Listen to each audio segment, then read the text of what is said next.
Hello students, amalgamation of companies chapter में हमने question number 5 Himalaya limited किया था। इसमें इन the books of purchasing company मैंने आपको एंट्री समझाई थी। यानी हर अमलगमेशन के क्वेश्चन की पहली स्टेप होगी पीसी कैलकुलेट करना बाय पेमेंट मेथड और बाय असेट मेथड। सबसे पहला काम, ठीक है, whether entry recorded in the books of purchasing company और in the books of vendor company, आपको पीसी तो निकालना ही पड़ेगा। तो पहला काम ये कर लिया करें।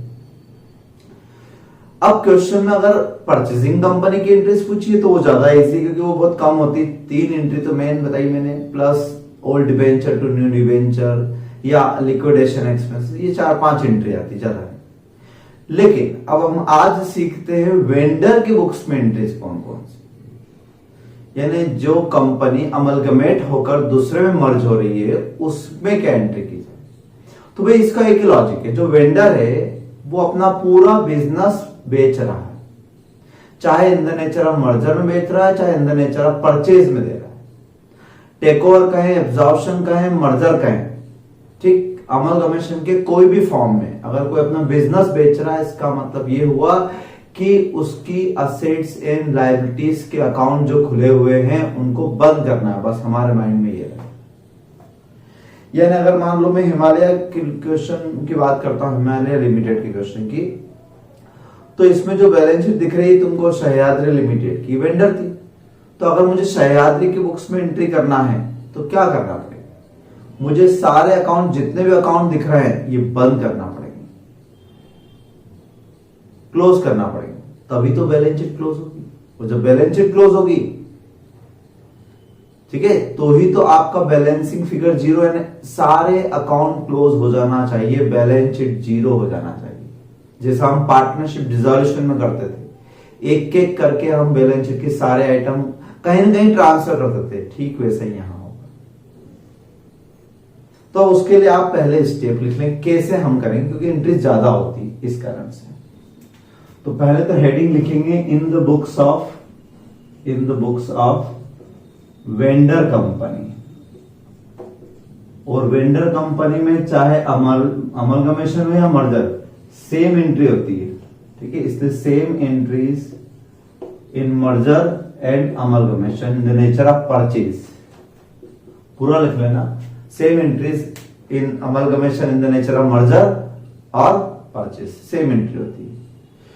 क्योंकि वो जो मर्जर और अमलगमेशन परचेज का फर्क वो परचेजर की बुक्स में है, वेंडर अपने बुक्स में तो सब बुक वैल्यू भी क्लोज करेगा। इसलिए मर्जर में हो या परचेज में हो, एंट्री सेम होती। स्टेप नंबर वन, ये आपको मैंने जो 2 पेज छुड़वाए थे, जहां मैंने आपको सारे वर्किंग नोट्स स्टार्टिंग के बताए थे, हिमालय लिमिटेड से पहले परचेजर की बुक्स की एंट्री बताई थी, वही वेंडर की बुक्स की एंट्री की स्टेप लिख लेना, अमाउंट मत लिखना। और फिर हिमालय क्वेश्चन जब करवाया था 5th नंबर, उसके बाद फिर 2 पेज छोड़ने के लिए कहा था, वहां पर फिर से ये लिखते हैं ना, अमाउंट से ही, ठीक है।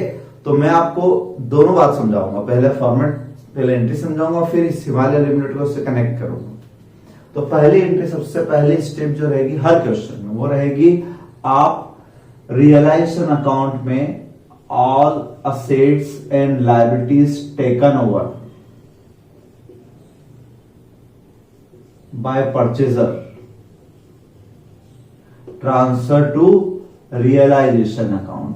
कहां ट्रांसफर कर देना, सब कुछ रियलाइजेशन अकाउंट में कर देना, वो सारे assets and liabilities which are taken over, ठीक है, उन सबको आप रियलाइजेशन में डाल दो, जैसे हम लिक्विड उसमें करते थे डिसॉल्यूशन। तो एक अकाउंट बनाना, रियलाइजेशन अकाउंट, लेजर के हिसाब से भी सोचना, जर्नल के हिसाब से भी सोचना। सारे एसेट डेबिट हो जाएगी, सारे लायबिलिटीज क्रेडिट हो जाएगी। कौन सी, विच आर टेकन ओवर। जो नॉट टेकन ओवर है उसका हिसाब हम बाद में करेंगे, जो टेकन ओवर है पहले उसकी बात तो कर लो। अब एंट्री क्या होगी, तो एंट्री ये होगी कि एक बार रियलाइजेशन अकाउंट डेबिटेड होगा टू असेट्स अकाउंट, सारे असेट्स वहां चले जाएगी डेबिट साइड में। तो ये असेट अकाउंट क्लोज होगा आपके, ये असेट क्रेडिट कर रहा हूं मतलब असेट अकाउंट क्लोज। और जब अकाउंट क्लोज करना है तो कौन सी वैल्यू पे करूंगा, बुक वैल्यू पे, चाहे मर्जर का क्वेश्चन हो चाहे परचेज का। परचेजिंग कंपनी ने मेरे 1 लाख की चीज को 2 में लिया, वो 2 लाख पे लिखे, मैं तो 1 लाख पे ही लिखूंगा ना। मेरी बुक्स में मेरा टारगेट अकाउंट खोलना नहीं, अकाउंट बंद करना। तो जब बंद करना टारगेट होता है तो जितने में खुला होता है उतने बंद होता है ना, ऐसा। और एक एंट्री इसका उल्टा, liabilities account debited to realisation account.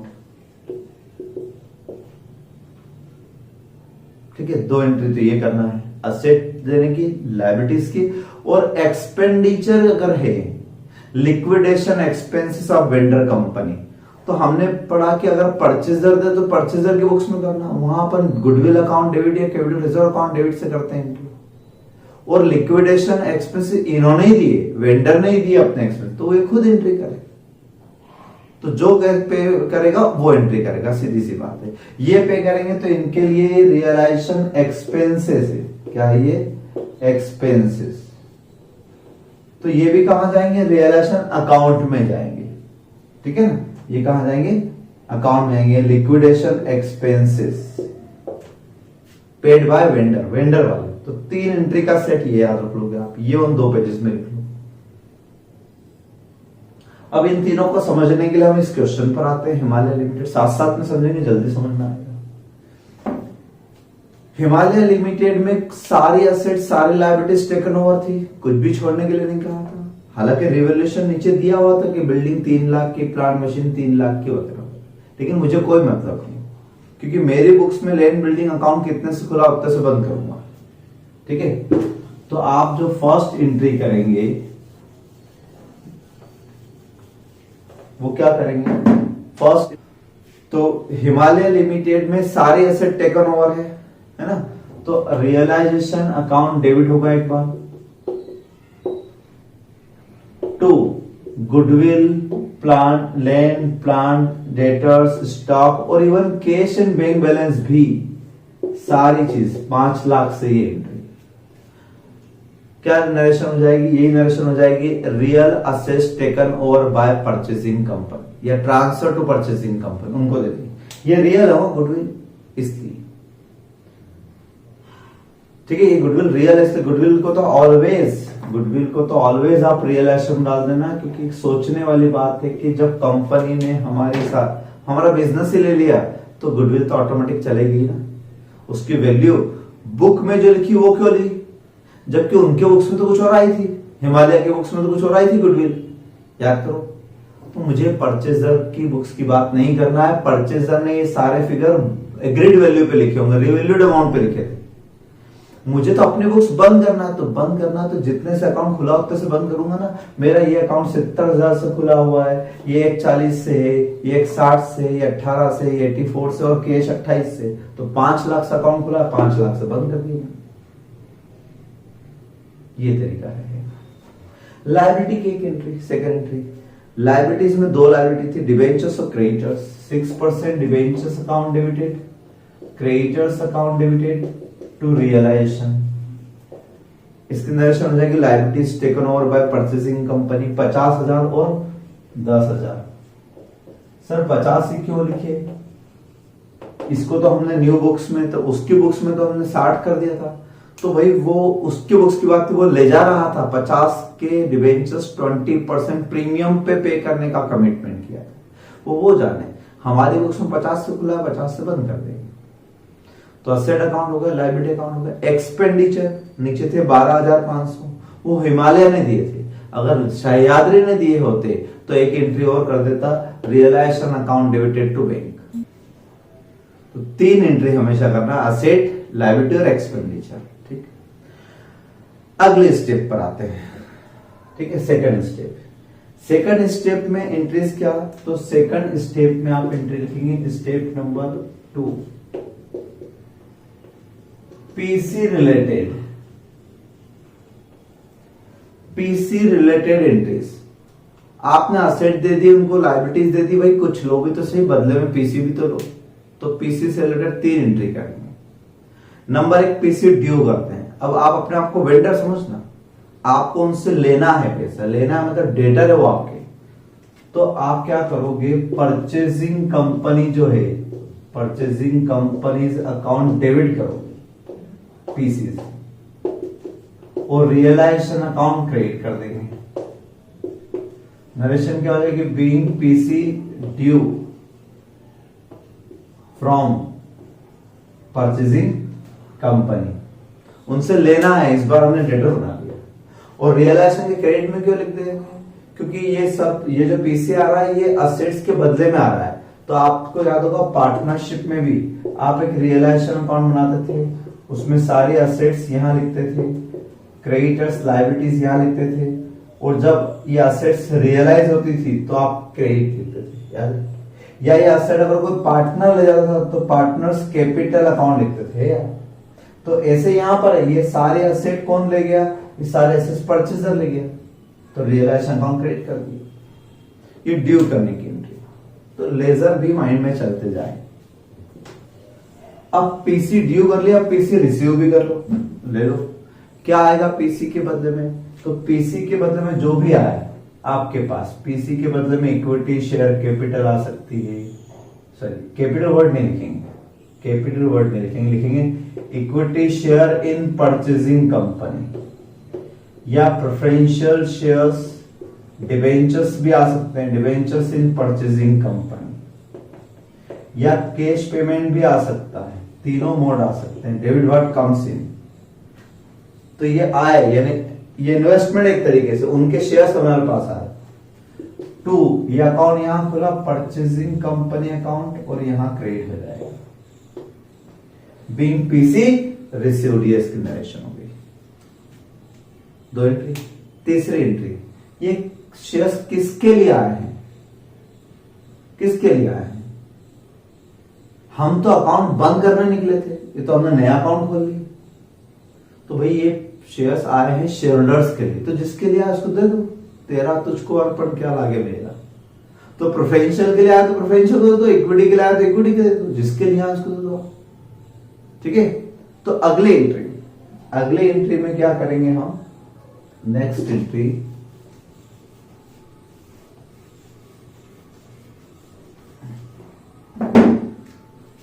Share holder account debited, share holders account debited. 2, equity shares in purchasing company, या preferential shares, debentures in purchasing company. तो ये अकाउंट यहां खुले और यहां बंद हो गए। किसको दिए, शेयर होल्डर्स को। पर एक नया अकाउंट खुल गया फिर शेयर होल्डर का, रिप्रेजेंटेटिव अकाउंट, सारे शेयर होल्डर का रिप्रेजेंटेटिव अकाउंट, क्योंकि एक को थोड़ी दिया होगा, सबको बांटे होंगे आपने, किसी को 10 शेयर, किसी को 50, तो उन सबका रिप्रेजेंटेटिव अकाउंट है। ठीक है, तो इसकी नरेशन हो जाएगी, being shares in purchasing company discharge to divided to share holders, distributed to share holders. तो 3 एंट्री, पहले पीसी ड्यू करो, फिर पीसी रिसीव करो। तो ये अकाउंट यहां खुलेगा या बंद हो जाएगा, ये अकाउंट यहां खुलेंगे, यहां बंद हो जाएंगे।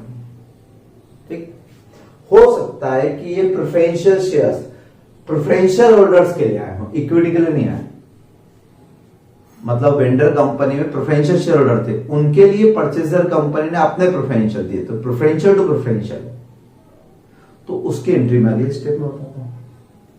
हो गया खत्म, यानी असेट दे दी, लायबिलिटीज दे दी, बदले में जो लेना था ले लिया, पीसी ले लिया, खत्म। यानी आपका अमल दमन काम खत्म हो गया। अब थर्ड स्टेप, तीसरे स्टेप में आप क्या लिखोगे, और इस क्वेश्चन के हिसाब से होता हूं, हिमालय के हिसाब से अगर आप अपडेट करते जा रहे हो, तो हिमालय के हिसाब से अगर कहेंगे तो पहले इंटरव्यू में कितना लिखूंगा, 7,50,000 का पीसी था इनका, कितना था, 7,50,000। 7,50,000 रुपए में से आए क्या क्या थे, तो 7,50,000 रुपए में से 45,000 शेयर्स आए थे आपके 15 रुपए के रेट से, यानी कि 675, 6,75,000, 6,75,000 के इक्विटी शेयर्स आए थे। प्रेफरेंशियल शेयर्स, डिबेंचर्स नहीं आए थे। वो जो डिबेंचर आए थे तो डिबेंचर के लिए आए थे, वो नहीं, वो डिबेंचर टू डिबेंचर। पीसी किसके लिए होता है, शेयर होल्डर। शेयर होल्डर के लिए अगर डिबेंचर आए होते तो पीसी में लिखता है। ठीक है, तो इक्विटी शेयर आए बस।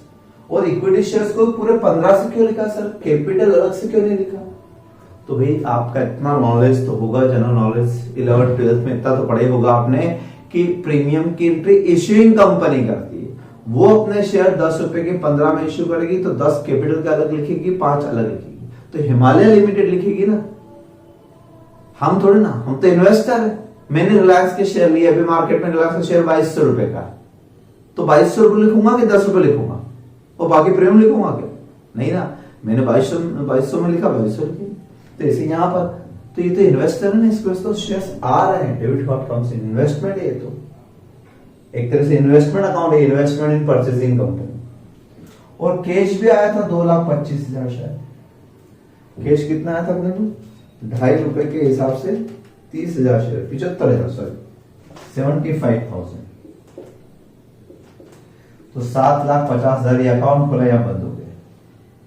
अब ये जो शेयर्स आए हैं 30,000 शेयर्स, नरेशन में लिखना कितने शेयर्स आए, सॉरी 45,000 शेयर्स आए हैं, 45,000 शेयर। तो ये शेयर्स किसके लिए आए हैं? ये आए हैं शेयर होल्डर्स के लिए। तो यहां डेबिट और यहां क्रेडिट। 6,75,000 रुपए के शेयर्स शेयर होल्डर्स को दो।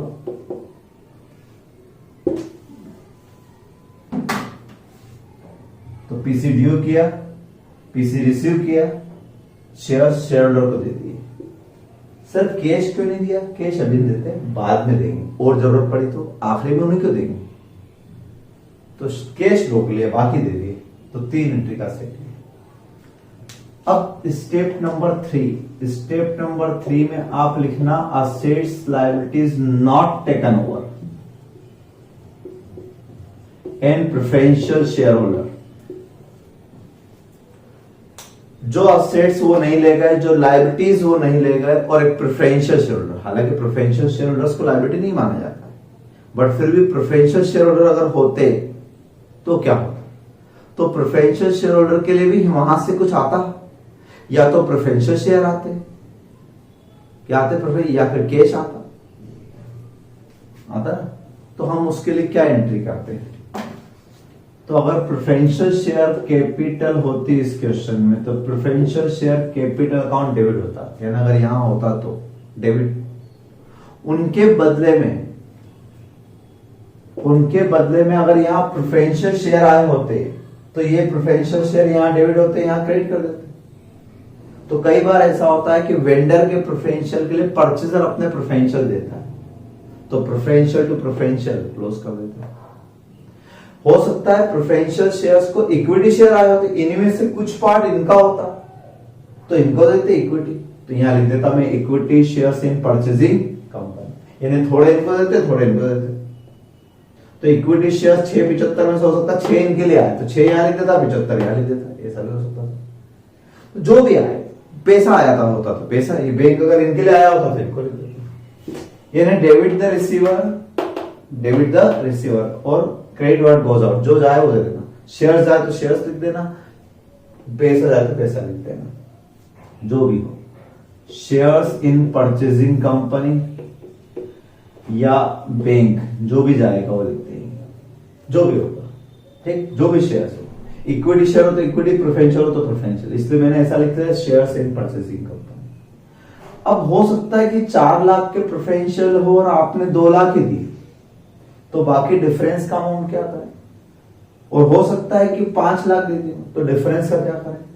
तो डिफरेंस को आप कहां ट्रांसफर कर दोगे? अगर इस तरफ आ रहा है तो भी रियलाइजेशन अकाउंट बैलेंसिंग फिगर, और इस तरफ आ रहा है तो भी रियलाइजेशन अकाउंट बैलेंसिंग फिगर। यानी प्रॉफिट हो या लॉस हो, प्रेफरेंशियल शेयर का ऐसे सेटलमेंट होता है।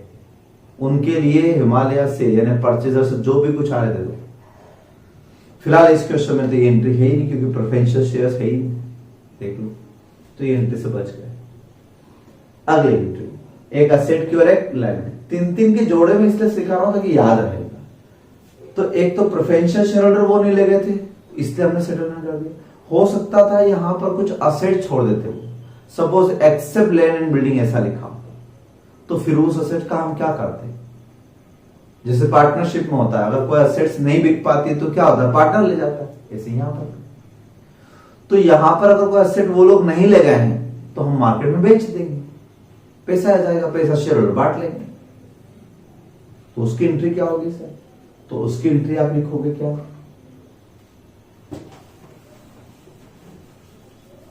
उसके आप एंट्री लिखोगे असेट्स को क्लोज बेचना है तो बैंक अकाउंट डेबिटेड और असेट अकाउंट क्रेडिट। कौन से असेट? नॉट टेकन ओवर वाले, बुक वैल्यू। और डिफरेंस का फिगर जो भी आएगा वो प्रॉफिट भी हो सकता है या लॉस भी हो सकता है, उसको कहां ले जाओगे? रियलाइजेशन अकाउंट में जाओगे। ऐसे लायबिलिटी सपोज उन्होंने बोल दिया होता एक्सेप्ट क्रेडिटर्स, वो नहीं लेगा क्रेडिटर, तो हमें देना पड़ेगा ना, हमारे क्रेडिटर हमसे मांगेंगे तो हम देते हैं। चलो हम देते हैं तो क्या एंट्री? हम पे ऑफ कर देते हैं लायबिलिटी का। ये भी तो हमने पे ऑफ किया लायबिलिटी का, लायबिलिटी तो थी एक तरीके से।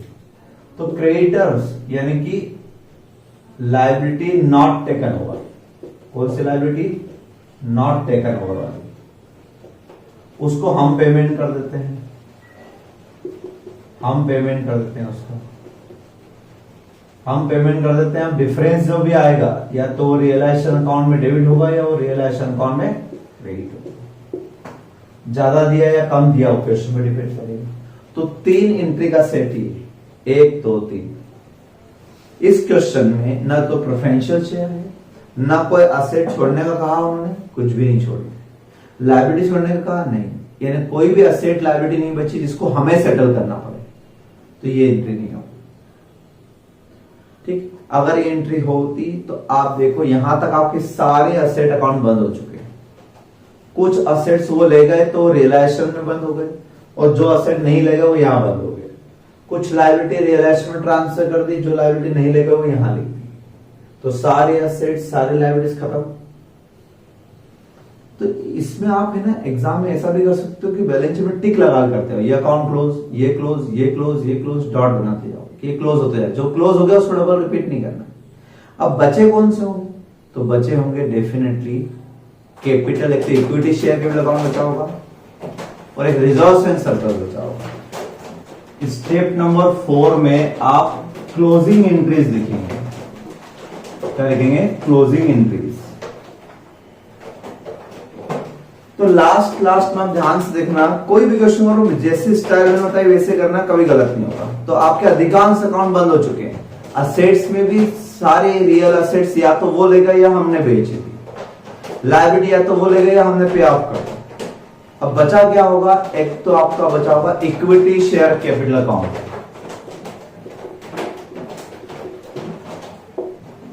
इक्विटी शेयर कैपिटल अकाउंट, और सारे रिजर्व्स एंड सरप्लस बचे होंगे। क्या बचे होंगे? सारे रिजर्व्स एंड सरप्लस,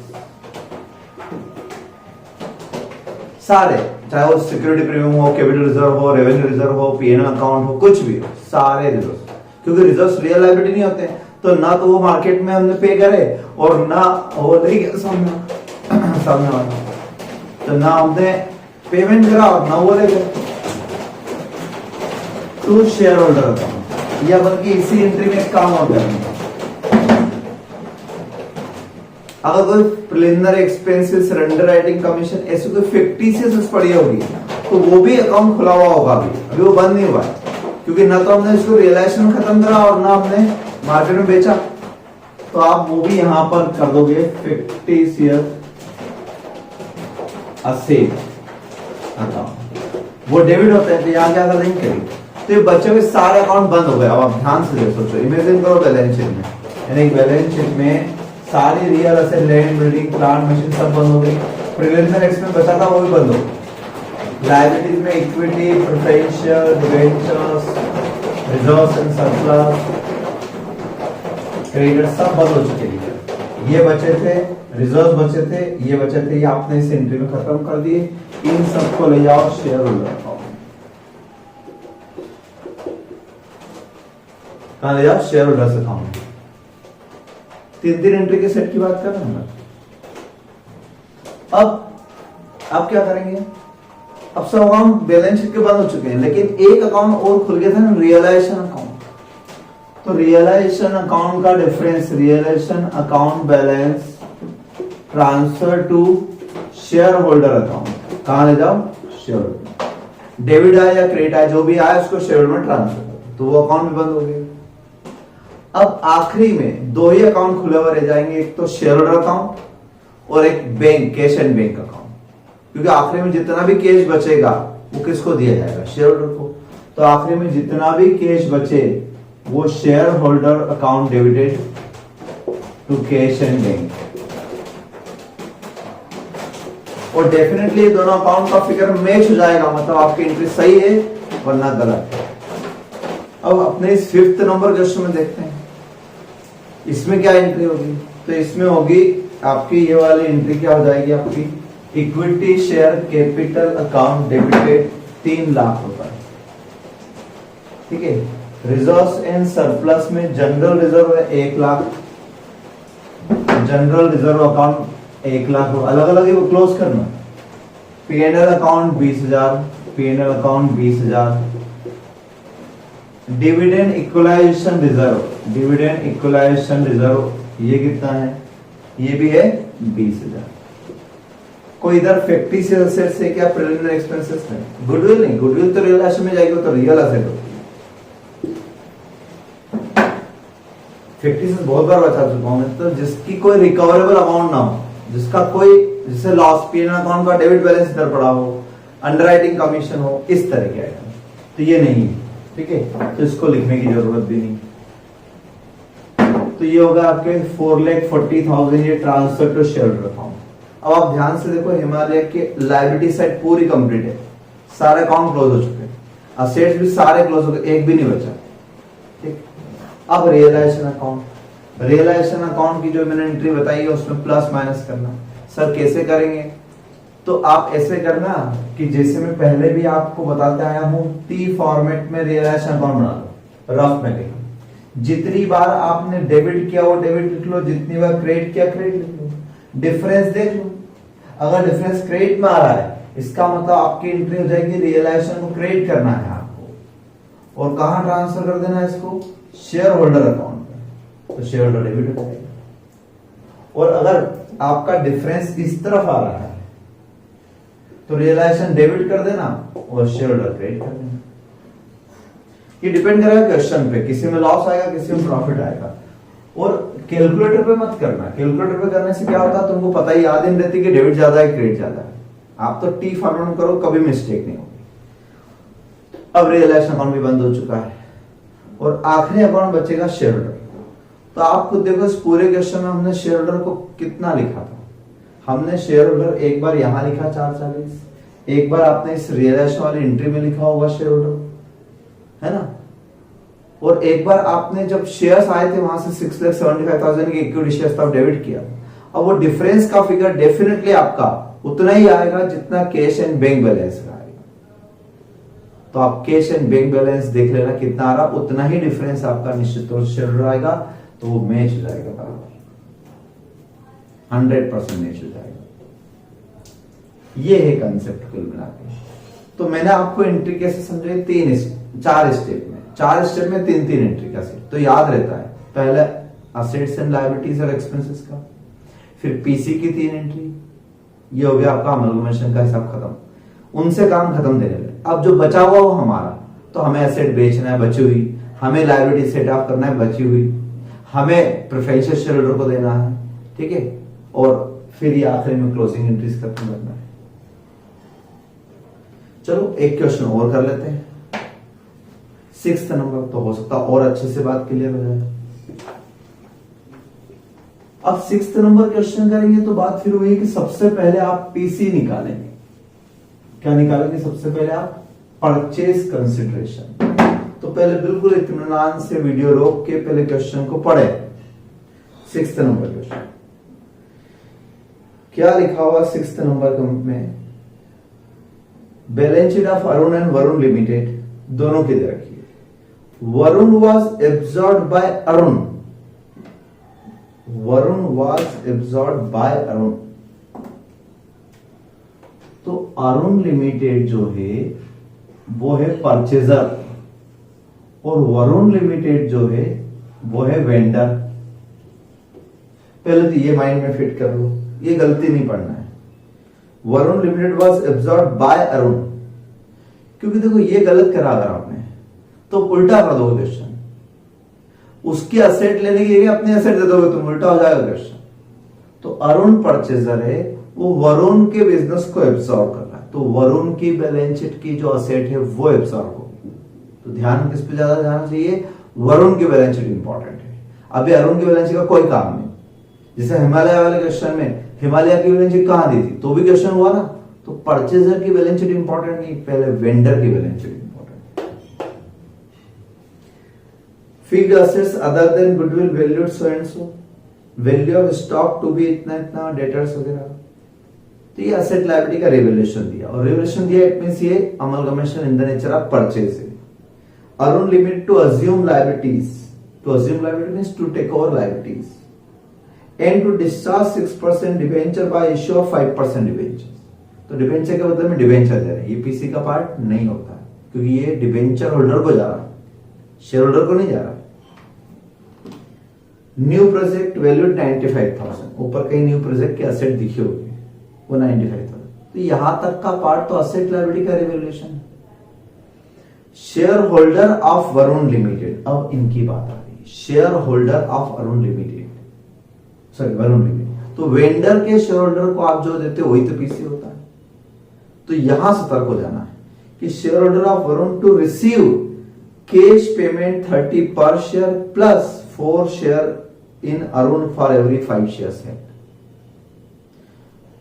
ठीक, इसका मतलब ये पॉइंट दिया पीसी से रिलेटेड। अब देखते हैं इसमें पीसी पूरा आएगा कि नहीं।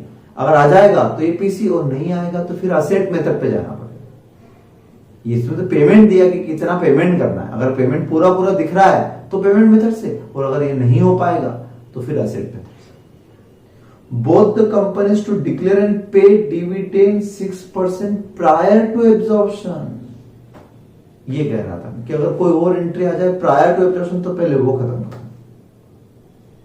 और expenses of liquidation of Varun are to be paid by Arun, इसके एक्सपेंसेस वो देगा, तो जो दे वो खर्च एंट्री करे, बताया था मैंने। टू द एक्सटेंड 5,000, लेकिन लिमिट तय होगी कितना खर्चा करेगा वो इसके लिए 5,000 तक, बस इससे ज्यादा नहीं करेगा। एक्चुअल एक्सपेंसेस 6,000 हुए, इसका मतलब 5,000 तो अरुण दे देगा और 1,000 वरुण को खुद को खर्च करना पड़ेगा। तो मैंने अभी आपको एंट्री बताई, जो जितना खर्च करे उसके बुक्स में उतनी एंट्री कर देना। 5,000 के अरुण के बुक्स में कर देंगे, 1,000 रुपए वरुण के बुक्स में एंट्री कर देंगे। Journal entries in the books of Arun and balance sheet of Arun after absorption, assuming that Arun authorized capital has been increased to 20 lakh. Authorized capital तो सिर्फ डिस्क्लोज करने के लिए। अभी इन सारे क्वेश्चन में जितना पूछे वो नहीं, अभी आपको सारे क्वेश्चन में सारा आंसर निकालना है। मतलब इन the books of purchasing company भी करना है, वेंडर भी करना है, बैलेंस शीट भी बनाना है। एग्जाम में जरूर आप जितना पूछे उतना जवाब देना, लेकिन यहाँ पूरा। तो पहले मैं निकालता हूं पीसी। सबसे पहले हम करते हैं कैलकुलेशन ऑफ पीसी। अब पीसी में क्या ले रहे हैं ये, to share holder of Varun limited. Vendor के शेयर होल्डर को ही तो देना है, तो क्या दे रहे हो आप, 30 रुपए कैश दे रहे हो। एक तो उनको कैश दे रहे हो आप 30 रुपए पर शेयर, तो कितने शेयर है उनके, 15,000 के 5,000। बच्चे एग्जाम में जल्दबाजी में, हड़बड़ाहट में ये गलतियां करते हैं। कूल माइंड रखो, क्वेश्चन इजी आएगा, इससे बाहर कुछ भी नहीं आएगा। शांति से करो। पहले ही बता दिया मैंने किसके शेयर होल्डर को दे रहा हूं, वरुण। तो वरुण की बैलेंस शीट देखो ना, अरुण की क्यों देख रहे हो, अरुण पे तो आप स्केल रख देना, कैलकुलेटर रख देना, अभी उसका कोई काम ही नहीं है। 5,000 शेयर्स, कितने शेयर है, 5,000, तो 1.5 लाख रुपए तो ये हो गए।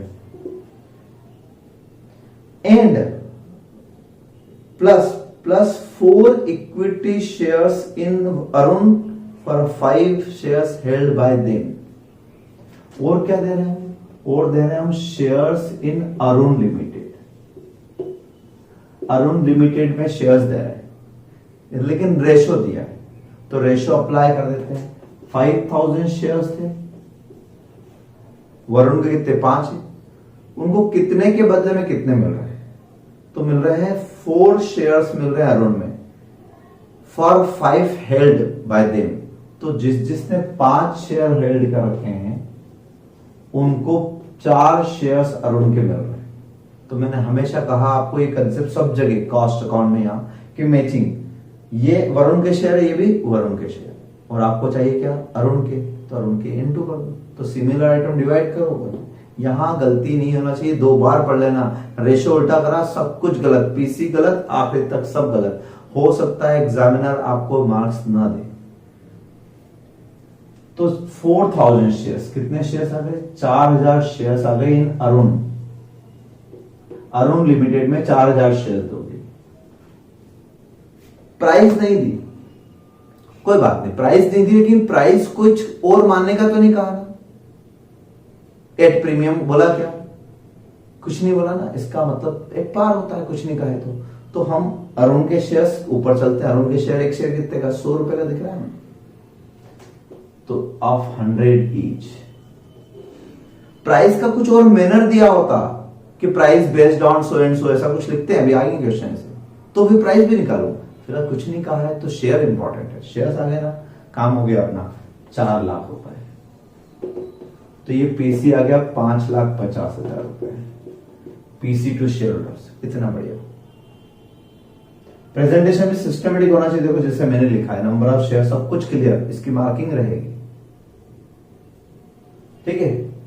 अब इन the books of Arun limited, Arun limited कौन, परचेजर, परचेजर की बुक्स की एंट्री में आपको समझा चुका हूं, लेकिन फटाफट यहां बता देता हूं। तो business purchase account debited to vendor account, vendor कौन है, वरुण, वरुण लिमिटेड अकाउंट, या वरुण लिमिटेड से लिक्विडेटर्स अकाउंट, ये भी लिख सकते हो, क्योंकि उनका लिक्विडेशन करने वाला एक पर्सन होगा लिक्विडेटर, तो वो भी लिख सकते हो आप, एक ही बात है, रिप्रेजेंटेटिव वही होता है।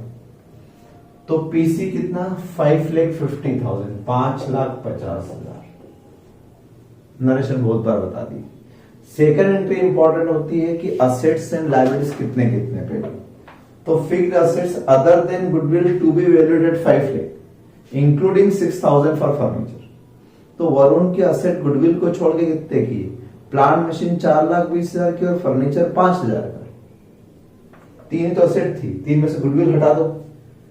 गुडविल छोड़ना नहीं है, मतलब एक्सेप्ट बिजनेस टेक ऑन और एक्सेप्ट गुडविल ऐसा नहीं लिखा है, गुडविल का वैल्यूएशन नहीं लिया है, उन्होंने बोला है फिक्स्ड एसेट जो वैल्यू दी है वो गुडविल को छोड़ के वैल्यू बता रहा है, ठीक है, गुडविल सिर्फ वैल्यूएशन हटा रहे हैं उसमें। तो 5 लाख में से 6,000 तो फर्नीचर के हो गए, फर्नीचर अकाउंट डेबिटेड 6,000 तो फर्नीचर के हो गए। प्लांट एंड मशीनरी के कितने हो जाएंगे, 5 लाख में से 6,000 माइनस गए 6 लाख, 4,94,000, ये हो गए 5 lakh including furniture but excluding goodwill. Goodwill भी ली लेकिन गुडविल का वैल्यूएशन नहीं बताया, तो ऑटोमेटिक आ जाएगी ना वो। तो stock to be reduce by 20,000, तो स्टॉक को आप ले लो 20,000 कम करके, स्टॉक का रिवैल्यूएशन हो गया 1,60,000, 20,000 कम कर दी। फिर लिखा है and balance of debtors by 5%, debtors कितने के, 80, 1,80,000 के, 1,80 के डेटर्स को 5% राइट ऑफ करने के लिए कहा, प्रोविजन बनाने के लिए नहीं कहा, रिड्यूस करना, लैंग्वेज पढ़ो आप ढंग से, के लिए लिखा रिड्यूस बाय, स्टॉक 20,000 से reduce and balance of debtors by 5%, तो 5% मतलब 9,000 माइनस करता हूं तो 1,71,000 आ गए। फिर अगला पॉइंट में सी लायबिलिटी, लायबिलिटी का बाद में बताता हूं। डी में न्यू प्रोजेक्ट 95,000, ऊपर न्यू प्रोजेक्ट भी है, देखो बैलेंस शीट में न्यू प्रोजेक्ट पे 75,000 खर्च हुए, तो न्यू प्रोजेक्ट यानी कोई नई असेट है, तो ये कितने की 95, रिवैल्यूड अमाउंट लेना सभी का, ठीक है, यहां तक आ गए। अब नीचे वाला पॉइंट, ई वाला पॉइंट, एफ वाला पॉइंट, जी वाला पॉइंट, ये तो अलग अलग थे। तो असेट्स में आप देखो कि गुडविल, गुडविल हम वैसे भी पेमेंट मेथड में नहीं लेते क्योंकि पेमेंट मेथड में ऑटोमेटिक पेमेंट लिखेंगे पीसी, अपने आप गुडविल आ जाएगी। प्लांट ले लिया मैंने, फर्नीचर ले लिया मैंने, स्टॉक ले लिया, डेटर्स ले लिए, न्यू प्रोजेक्ट ले लिया। कैश एंड बैंक लेना है कि नहीं, क्वेश्चन है। उनका कैश एंड बैंक, तो भाई पिछले क्वेश्चन तो लिया था, इसमें भी लेंगे 45,000, क्यों नहीं लेंगे। लेकिन बात यह है कि क्या पूरे 45,000 ले ली जाए? जबकि इस क्वेश्चन में ये लिखा था एफ पॉइंट में both the companies to declare and pay dividend 6% prior to absorption.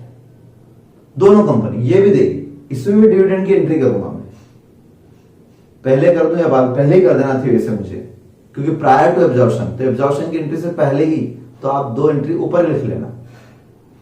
कौन कौन सी? इनकी बुक्स में, पहले हम अरुण की बुक्स की बताता हूं। अरुण की बुक्स में शेयर्स कितने के? 15 लाख के, 15 लाख रुपए का 6%, 90,000 डिविडेंड, 90,000 का डिविडेंड डिक्लेयर एंड पे। डिक्लेयर करा हुआ नहीं, देखो लायबिलिटी साइड में कहीं डिविडेंड पेबल दिख रहा है? मतलब डिक्लेयर भी करना है और पे भी करना है। तो पहले डिक्लेयर करने की क्या एंट्री होती है? ये ऊपर लिख लेना टॉप पर, इस तरफ लिख देता हूं। डिक्लेयर करने की एंट्री होती है profit and loss account debited to dividend payable account 90,000, और फिर dividend payable account debited to bank, ये 2 एंट्री होती है, डिक्लेयर एंड पेड। डिक्लेयर किया, पेड किया। ये अरुण ने अपना, तो अरुण की बुक्स पे इफेक्ट आया, अरुण का पेन कम हो गया, अरुण का बैंक कम हो गया। तो ये 2 एंट्री तो हमें स्टॉप पे कर देना थी पहले। अब ये सोचो कि वरुण ने भी तो ये 2 एंट्री की होगी, क्योंकि बहुत कंपनी लिखा था, उन्होंने भी एंट्री की होगी, उन्होंने भी अपने शेयर्स पे 6% डिविडेंड दिया होगा। तो उनकी बुक्स में कैपिटल कितने की है? 5 लाख की। वो 5 लाख पे 6% देंगे तो 30,000 रुपए कितने देंगे? 30। तो उन्होंने भी अपने बुक्स में एंट्री की होगी, सेम ये की एंट्री की होगी उन्होंने, वेंडर ने 30,000 रुपए उन्होंने पीएनएल से लिए होंगे और 30,000 रुपए का उन्होंने पेमेंट कर दिया होगा। ये एंट्री उन्होंने की होगी डेफिनेटली। किसने? वरुण ने। तो जब उन्होंने पेमेंट ही कर दिया 30,000 का अपने शेयर को, तो अब उनके पास कैश 45 बचा होगा क्या? नहीं बचा, उनके पास कैश 45 बचा ही नहीं होगा, 15 ही बचा होगा। कितना बचा होगा? 15,000। तो या तो ये 15,000, और एक बात और ध्यान रखना है कि एक्सपेंडिचर किसको करना है? तो एक्सपेंडिचर 6,000 होना है, और 6,000 में से 5,000 रुपए अरुण ने दिए, 1,000 किसने दिए? वरुण ने। अब तुम उसका सारा कैश उठा लाओगे, तुम खुद ले आओगे, उसके सारे एसेट में कैश भी ले आए तुम, तो वो 1,000 रुपए खर्चा कहां से करेगा? इसलिए 1,000 रुपए वो भी याद रखना है। 1 ही क्यों, 6 क्यों नहीं सर? क्योंकि 5,000 तो हमें उसको अरुण से मिल जाएंगे ना, तो 6 में से 5 तो वहां से आ जाएंगे। एक ही उसकी जेब से कितना जाएगा? उसके कैश अकाउंट में से कितना जाएगा? तो ये उसका कैश अकाउंट उठाया मैंने, तो उसके कैश अकाउंट में से उसका डिविडेंड माइनस कर दिया, उसके 1,000 के एक्सपेंडिचर माइनस कर दिए, ठीक। 14,000 बचेगा, वो हम टेक ओवर करेंगे। तो कैश एंड बैंक उतना ही टेक ओवर किया करो जितना बचे, बाकी उसको खर्च करने दो, थोड़ा बचाओ हम ले आए। ये एक नई बात थी, है ना, बड़ी अच्छी बात थी, ये समझने लायक बातें थी ये वाला। तो असेट्स हो गई सारी। लायबिलिटीज पर आते हैं, एक लाइन छोड़ के लायबिलिटीज पर आ जाओ। लायबिलिटीज में real liabilities taken over at agreed value, creditors 95,000 के, क्रेडिटर्स कितने ले लेते हैं? 95,000 के, ठीक है। फिर 6% डिबेंचर्स 3 लाख रुपए के। अब इसकी बात फिर से समझ लो, क्योंकि मुझे पता है कि बार बार डिबेंचर ही तकलीफ देगा। तीसरा क्वेश्चन है ये, एक बार फर्स्ट नंबर पालती वाले क्वेश्चन बताया था, फिर हिमालय वाले बताया मैंने, तीसरी बार फिर सुन लो। और हमेशा कोई भी पॉइंट पढ़ो तो ऊपर के रेफरेंस से पढ़ा करो, कि ऊपर कितने डिबेंचर पहले देख लो। ऊपर 6% डिबेंचर से 3 लाख के, उसको अरुण लेगा। क्या लिख रहे हैं? Arun Limited to assume liability and discharge 6% debentures by issue of 5% debentures। पहले तो इतनी बात समझ में आई कि ये लाइन किसके लिए दी है? इश्यू के लिए दी। मैंने कहा था 2 लाइन दी होगी, एक तो इश्यू करने के लिए और एक लेने के लिए। तो इश्यू करना तो बाद वाले अगली एंट्री में करते हैं, old debenture to new debenture. तो ये बोल रहे हैं कि ओल्ड डिबेंचर 6% की जगह नए डिबेंचर 5% दे देंगे, ठीक है। ये बात तो बाद में कहा। Of equivalent amount equivalent amount मतलब बराबर 3 लाख के बराबर इन कैश प्रीमियम ऑफ 6%। इसका मतलब क्या, फिर से पढ़ के देख लो। तो डिस्चार्ज 6% डिबेंचर्स, इनके 6% डिबेंचर्स को डिस्चार्ज करेंगे bye issue of 5% debentures of equivalent amount in cash premium 6%। यानी इक्वल अमाउंट के तो डिबेंचर्स दे देंगे 5% और कैश प्रीमियम देंगे 6%। इसका मतलब ये लोग 6% एक्स्ट्रा देने की बात कर रहे हैं, इन्हें लायबिलिटी बढ़ रही है ना।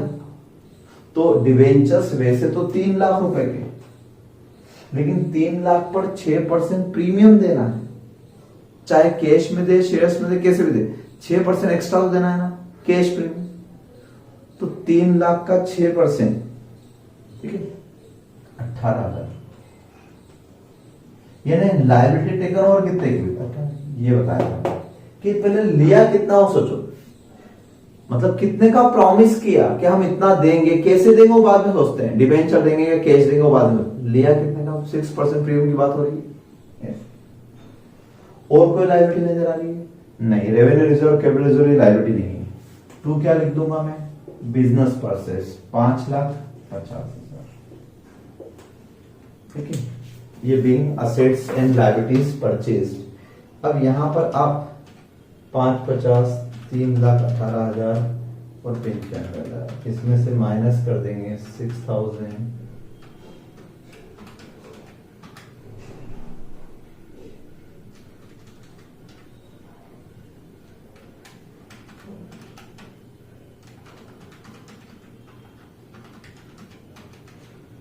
पांच लाख ही माइनस करते हैं, 1,60,000 ये हो जाएंगे, 170 ये माइनस हो जाएंगे, 95,000 ये हो जाएंगे, 14,000, 23,000 का डिफरेंस आ रहा है। कितना आ रहा है, 23,000। तो ये क्या कहलाएगा, गुडविल कहलाएगा। और मैं फिर बोल रहा हूँ डायरेक्ट कैलकुलेटर में चलाना, पहले इसका टोटल लगा लेना, इसका हो सकता है कैपिटल रिजर्व उल्टा भी आ सकता है। और थर्ड एंट्री, तीसरी एंट्री क्या करेंगे, थर्ड नंबर एंट्री क्या करेंगे, थर्ड नंबर एंट्री में आप पीसी का पेमेंट कर देंगे। ये अकाउंट यहां खुला, यहां बंद हो गया, ये अकाउंट भी यहां खुलेगा और यहां बंद। वरुण लिमिटेड अकाउंट डेबिटेड 5,50, इस 5,50,000 रुपए के बदले में आपने इनको इक्विटी शेयर कैपिटल दिए, है ना, ऑफ 100 ईच, 100 रुपए वाले, कोई प्रीमियम नहीं थी, और कैश दिया, कैश को कैश मत लिखा करो, बैंक लिखा करो। तो पीसी में भी हमने देखा 1.5 लाख रुपए तो कैश दिया था, और 4.5 लाख, सॉरी कितना था, 4 लाख, 4 लाख रुपए के हमने क्या दिए थे, शेयर्स दिए थे इनको। कितने शेयर्स दिए थे, 4,000 equity shares of 100 each, narration में लिख दिया। तो 3 एंट्री तो फिक्स है परचेजर में। चौथी एंट्री डिपेंड करती है ये ओल्ड डिबेंचर अकाउंट डेबिटेड। हमने 3,18,000 का कमिटमेंट किया था, तो ओल्ड डिबेंचर अकाउंट डेबिट, ये अकाउंट यहां खुला, यहां बंद हो गया। ये टिक लगाना काम आएगा, भी बैलेंस शीट में काम आएगा ये, ठीक है। डिबेंचर्स यहां लिख दिए 2, इसकी जगह आपने 5% डिबेंचर्स दे दी। क्या पूरे 3,18,000 के डिबेंचर दी? नहीं। क्या लिखा था वहां पर, इक्विवेलेंट अमाउंट, यानी 6% डिबेंचर्स के इक्विवेलेंट अमाउंट, तो 5% डिबेंचर इश्यू कर दिए। इन कैश प्रीमियम लिखा था, इसका मतलब ये जो एक्स्ट्रा पैसा दे रहे थे ये कैश में दे रहे थे, शेयर्स में नहीं, डिबेंचर्स में नहीं, ठीक है, एट ए प्रीमियम नहीं, कैश प्रीमियम वर्ड है ना, कैश में दे रहे थे। प्रीमियम जो है वो एक्स्ट्रा पैसा जो है वो कैश में दे रहे थे। तो एक ये अच्छी बात है। ये स्टार इसलिए बनाते हो क्योंकि अब टाइम नहीं, यही रिवीजन है आपको और यही सब कुछ है, सब कुछ यही आपका भी फर्स्ट टाइम भी यही पढ़ना, रिवीजन भी यही। तो स्टार बनाते हो ताकि उस एक दिन में या आखिरी जब रिवीजन करो तो सिर्फ मेन पॉइंट देखते जाओ, ठीक है। एक्सपेंसेस की एंट्री 5 एंट्री तो बिल्कुल स्टेप वाइज करना, तो कभी गलत होगा ही नहीं। Goodwill account debited to bank, उनके एक्सपेंसेस हमने सिर्फ 5,000 दिए तो हम 5,000 लिखेंगे। एक्चुअल 6,000 रुपए, लेकिन हमने कितने दिए थे, यानी अरुण ने कितने दिए थे, 5, तो हम 5 लिखेंगे। ठीक है, क्लियर है? बस अब बैलेंस शीट बनाना भी सीख लो, फिर वेंडर की बुक्स बताता हूँ। बैलेंस शीट किस तरह, बैलेंस शीट आपको बनाना है, बहुत बार समझा चुका हूँ, कई कंपनीज के क्वेश्चन बन कर चुके हैं। वही तरीका, नंबर एक, फर्स्ट पेज पे आप फॉर्मेट बना लो, मेन हेडिंग लिख लो, इक्विटी एंड लायबिलिटीज, उसमें shareholders fund, equity capital, sorry share capital and reserves and surplus. ठीक, नोट नंबर 1, नोट नंबर 2। फिर नॉन करंट लायबिलिटीज, फिर करंट लायबिलिटीज, मेन हेडिंग लिखती है, ऐसे ही नीचे असेट्स में भी लिखती है। अब अगले पेज पर इनके नोट भी बना लो। नोट नंबर 1, शेयर कैपिटल, तो वहां क्या लिख लोगे, अथोराइज शेयर कैपिटल 20 लाख, नीचे लिखी 20 lakh, means 20,000 shares of 100 each, underline. फिर और कैपिटल कितनी, तो पेडअप कैपिटल कितनी, पेडअप इक्विटी कैपिटल। अब कैसे करना है बैलेंस शीट, सुनना। अब आपको चलना है अरुण लिमिटेड की बैलेंस शीट दी हुई है ऊपर। अभी तक मैंने अरुण लिमिटेड कोई काम नहीं बताया। अब अरुण की बैलेंस शीट में जो फिगर दी है उसी में ये फिगर प्लस करते जाना है। यानी उनके पास 15 लाख की कैपिटल ऑलरेडी थी, आपने और इश्यू कर दी। कितने और शेयर इश्यू कर दिया आपने, 4 लाख और इश्यू कर दी। तो 15 और 4 19 लाख, 19 लाख लिख देंगे। ठीक है, 19,000 शेयर्स ऑफ ₹100, ये आपका पहला शेड्यूल कंप्लीट, और इस पे लगा देंगे टिक। ऐसे करना है, पहले भी बता चुका हूं, इंटरनल रिकंस्ट्रक्शन में बताया था, टिक लगाने वाली स्टाइल सबसे बेस्ट होती है। उसी के सीक्वेंस में चलेंगे। फिर आया जनरल रिजर्व, जनरल रिजर्व है 2 लाख रुपए का। यहां कहीं जनरल रिजर्व आया क्या, नहीं आया, तो बस वो 2 लाख ही रहेगा। पीएनएल अकाउंट 1,20,000, यहां कहीं पीएनएल आया क्या, लेकिन पीएनएल अकाउंट 1,20,000 में से हमने 90,000 कम किए थे डिविडेंड के, 2 एंट्री की थी ना हमने, इसी की बुक्स 90,000 का डिविडेंड बांटा था ना, तो पीएनएल अकाउंट डेबिट किया था, तो 90 से कम कर दो, बचे 30,000 लिख दो। ये रिजर्व्स एंड सरप्लस में हो गया। अगर यहाँ कैपिटल रिजर्व आता तो ये भी रिजर्व्स एंड सरप्लस में लिख देते आप। क्रेडिटर्स 2,40,000, क्रेडिटर 240 वहां पे है, और यहाँ पे कितने हैं 95, दोनों को ऐड करके लिख दो। असेट्स, बिल्डिंग 6 लाख, यहाँ बिल्डिंग नहीं है तो बिल्डिंग 6 लाख लिख दो। प्लांट वहां पर 550 का है, यहाँ 494 का है, दोनों को ऐड कर दो। फर्नीचर वहां 10 का है, यहाँ 6 का है, ऐड कर दो। स्टॉक ऐड कर दो, डेटर्स ऐड कर दो। कैश एंड बैंक बैलेंस वहां 290 है, 290 में से 90,000 तो डिविडेंड बांट दिया था हमने, तो बचे 2 लाख। कितना बचा, 2 लाख। 2 लाख रुपए में 14,000 ये ऐड कर दें, 14 ये ऐड कर दें, और 1.5 लाख ये माइनस कर दें, 18,000 ये माइनस कर दें, 5,000 ये माइनस कर दें, तो 1 2 3 4 इतनी सारी एंट्री कैश अकाउंट में एडजस्ट कर लो। और ज्यादा एंट्री हो तो आप एक काम करना, कैश का अकाउंट बना लेना टी फॉर्मेट में। ओपनिंग बैलेंस 290, उसमें से 90,000 का डिविडेंड दिया, उसके बाद फिर डेबिट आए, यहां से 14,000 डेबिट आए, फिर यहाँ 1.5 लाख क्रेडिट हुए, फिर ये 18,000 क्रेडिट हुए, फिर ये 5,000 क्रेडिट हुए, बैलेंसिंग फिगर आ जाएगा। कभी गलती ही नहीं होगी ना, ठीक है। जब वहां की सारे आइटम 1 बाय 1 टिक हो जाए, यानी सबको 1 बाय 1 लाइन बाय लाइन चलना, तो मिस्टेक नहीं होगी। हो गया। फिर यहां देखना कौन सा अनटिक रह गया, तो ये टिक है, ये टिक है, ये सब टिक हो गए। ये न्यू प्रोजेक्ट ये रह गया, तो ये लिख दोगे वहां पे। गुडविल ये रह गई, ये लिख दोगे वहां पर, ये लिख दिया। ये अकाउंट तो वहां से बंद हो गया। फिर यहां अनटिक क्या रह गया, ये अकाउंट तो वहां से क्लोज है। डिवेंचर्स ये वहां से क्लोज है। नए डिवेंचर्स लिखना रहेगा, तो 3 लाख रुपए न्यू डिवेंचर लिखो लॉन्ग टर्म लायबिलिटी में, और गुडविल में 5,000 और ऐड कर दो, यानी गुडविल हो जाएगी 28,000। तो यहां से जो चलेगा, टिक लगाने वाली स्टाइल से चलेगा, उसी की बैलेंस शीट मैच होगी, वरना बैलेंस शीट मैच नहीं होगी। ये बात मैं बहुत बार पहले भी समझा चुका हूं, ठीक है। अब हम एक बार शांति से एक बार फिर वेंडर कंपनी की एंट्रीज समझ लेते हैं। इस क्वेश्चन में भी 2 क्वेश्चन हो जाएंगे, तो आपको क्लियरिटी ज्यादा आएगी। वरुण, अब किसकी बुक्स में एंट्री कर रहा हूं मैं, इन द बुक्स ऑफ वरुण। पहले से ही लिख लेना ऊपर। अच्छा, डबल रोल करना रहता तो बड़ा ध्यान से, आप वेंडर हो आप, तो क्या स्टेप बताई मैंने आपको। नंबर 1 मैंने कहा कि रियलाइजेशन अकाउंट डेबिटेड। अब वहां एग्जाम में स्टेप वर्ड थोड़ा लिखना है, स्टेप 1 आप तो एंट्री करते हो 3-3 के सेट में आ रहे हो। तो पहले मैं असेट्स की एंट्री करता हूँ। इस क्वेश्चन में कुछ भी असेट छोड़ने का नहीं कहा है, ऑल असेट्स टेकन ओवर। तो सारे के सारे असेट छाप दो ऐसे, यानी सारे असेट्स यहाँ लिख दी जाएगी। तो goodwill, plant, machine, furniture, debtors, new project, कौन सी वैल्यू पर? सब बुक वैल्यू पे। वो कितने मिलेगा हमें कोई मतलब नहीं। उन्होंने प्लांट मशीन का क्या किया हमें कोई मतलब नहीं। फर्नीचर कितने में मतलब, हम तो 4 लाख, गुडविल 1 लाख की लिखेंगे। गुडविल ऑलवेज लिखना है। Plant machine 420, furniture 5000, stock 180, debtors 180 और expense of new project in cash and bank जो है, तो बाकी सब तो फुल वैल्यू पर आ जाएंगे जो जो बुक में लिखे हुए एग्जैक्टली उसी वैल्यू पर। लेकिन कैश एंड बैंक जो आप लिखोगे वो कैश एंड बैंक रियलाइजेशन में कितना लिखना है? तो 45 नहीं लिखना है। क्यों नहीं लिखना है?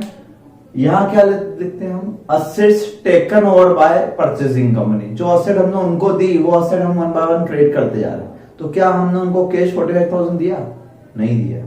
हमने कैश उनको सिर्फ कितना दिया? 14,000 दिया, 14,000 दिया। कितना दिया? 14,000। बाकी सब असेट बुक वैल्यू पर लिखी।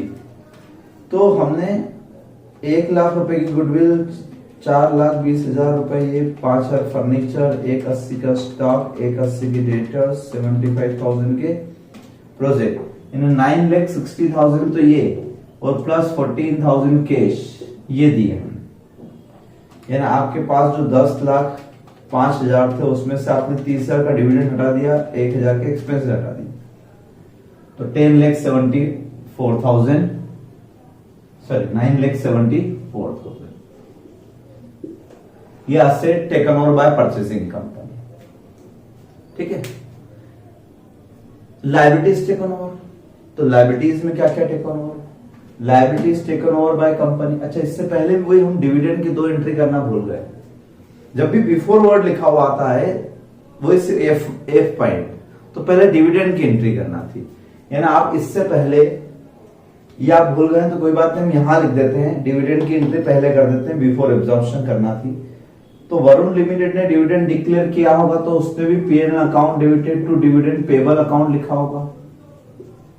5 लाख पे 6% से 30,000 रुपए, और फिर इसका पेमेंट कर दिया होगा तो dividend payable account debited to bank, कितने रुपए? 30,000 रुपए। ये मैं पॉइंट में लिख रहा हूं, आप चाहो तो पूरे पूरे डिजिट में लिखना, कोई दिक्कत नहीं। तो ये बिफोर एब्जॉर्प्शन ये एंट्री थी। इसका इफेक्ट क्या होगा? इसका इफेक्ट ये होगा कि ये अकाउंट तो यहां खुल गया और बंद हो गया, P&L कम हो जाएगा 30 से और बैंक 30 से कम होगा, इसलिए हमने बैंक यहां पर 14 ही लिखी। अब एक असेट्स की एंट्री, एक लायबिलिटी की एंट्री कर लेते हैं। लायबिलिटी की एंट्री में कौन कौन सी? डिबेंचर्स और creditors. 6% debentures account debited, creditors account debited to realisation. कौन से वैल्यू पर? तो बुक वैल्यू पर। बुक वैल्यू कितनी? 3 लाख रुपए इसकी, और क्रेडिटर्स कितने? 95,000, तो 3,95,000। तो एक असेट की एंट्री, एक लायबिलिटी की एंट्री, एक एक्सपेंडिचर की एंट्री भी कर दी मैंने। आप फटाफट समझ लें। हम realisation account debited to bank, 1,000 रुपए के एक्सपेंसेस हमने पे किए थे ना, 5 उसने किए थे तो उसने एंट्री की अरुण लिमिटेड ने, और 1,000 वरुण ने किए तो वरुण ने एंट्री की। तो वरुण का बैंक बैलेंस जो 45,000 था उसमें से 1,000 ये चले गए, 30,000 ये चले गए, इसलिए बचे 14,000, ये 14,000। इस तरह से आपका बैंक अकाउंट क्लोज हो गया। 45,000 रुपए का अकाउंट यहां यहां यहां मिला के खत्म हो गया। अब पीसी की 3 एंट्री। पीसी ड्यू किया, purchasing company account debit to realisation, ये अकाउंट यहां खुला, यहां बंद हो गया। इसके बदले में पीसी के में क्या आया? शेयर्स आए और बैंक आया है। फिर बोल रहा हूं यहाँ प्रीमियम नहीं लिखना है, क्योंकि हम शेयर्स कैपिटल नहीं, शेयर कैपिटल वर्ड में लिख देना, कैपिटल लिख दोगे तो ये कैपिटल अकाउंट बंद हो जाएगा। वरुण का जो कैपिटल अकाउंट दिख रहा है 5 लाख का, वो बंद हो जाएगा। कैपिटल अकाउंट नहीं, इन्वेस्टमेंट है अरुण लिमिटेड के शेयर्स में। फिर ये शेयर्स किसके लिए आए थे? शेयर होल्डर को, शेयर होल्डर को दे दिए। पैसा क्यों नहीं दिया? पैसा बाद में देंगे। ठीक है। अगली एंट्री क्या रहती है? अगली एंट्री रहती है 3rd स्टेप में, assets liabilities not taken over. तो कोई असेट्स अगर उन्होंने नहीं ली होती तो मैं बेच देता। एक भी ऐसी असेट है क्या? नहीं है। होती तो मैं बेच देता, डिफरेंस रियलाइजेशन में डाल देता। एक भी लायबिलिटी ऐसी जो उन्होंने नहीं ली नहीं है, होती तो मैं पे कर देता, डिफरेंस का फिगर रियलाइजेशन में। ठीक, प्रेफरेंशियल शेयर कैपिटल है क्या? नहीं है, होती तो उनके बदले में यहाँ पे कुछ शेयर्स आते, वो शेयर्स देता या कैश देता, उनका हिसाब खत्म, जो डिफरेंस आता रियलाइजेशन। तो जो डिफरेंस आ रियलाइजेशन। अब लास्ट क्लोजिंग एंट्रीज।